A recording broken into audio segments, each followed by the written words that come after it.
नमस्ते नमस्ते वेलकम छ मेरो मिनी भ्लगमा साथीहरू। अब चाहिँ ड्युटी जाने तयारी है सर। र अब चाहिँ पानी परेको छ, साइकलमा हिँड्दै के गर्नु हिँड्नुपर्छ है साथीहरू।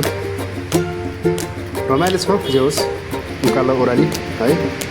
आफ्नै नेपालकै गाउँघरकै बाटोघाटो जस्तो छ यहाँ चाहिँ। सरर लगाएर है, हरियाली जङ्गल पनि छ, पानी पनि पर्छ। यहाँको मौसम चाहिँ यही दामी छ क्या, पानी परेर बुझायो है साथीहरू।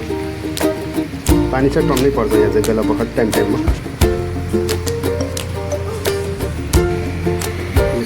पर डाँडाहरू देखिन्छन्, हाम्रो नेपालको जस्तो पनि छ क्या यहाँ चाहिँ। दामी लाग्छ, जसो हेर्दा चाहिँ नेपालकै याद आउँछ। रमाइलो छ यो।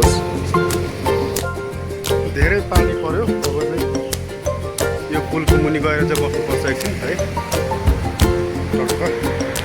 पुल पनि म देखाउने छु साथीहरू तपाईँहरूलाई। मलेसियाको पानी चाहिँ छिनमै पर्छ, छिनमै रहन्छ। यस्तो हरियो खोला नाला है। अब 10 मिनट यो पुल मुनि बसिन्छ साथीहरू है।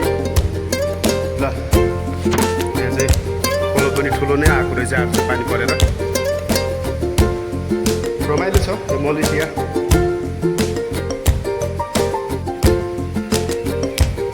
मलेसियाको मौसम चाहिँ छिनमै पानी पर्छ, छिनमै घाम लाग्छ। यो चाहिँ एकदम बेस्ट छ यहाँको चाहिँ मौसमै। ल फाइनली चाहिँ काममा पनि आइसकियो है।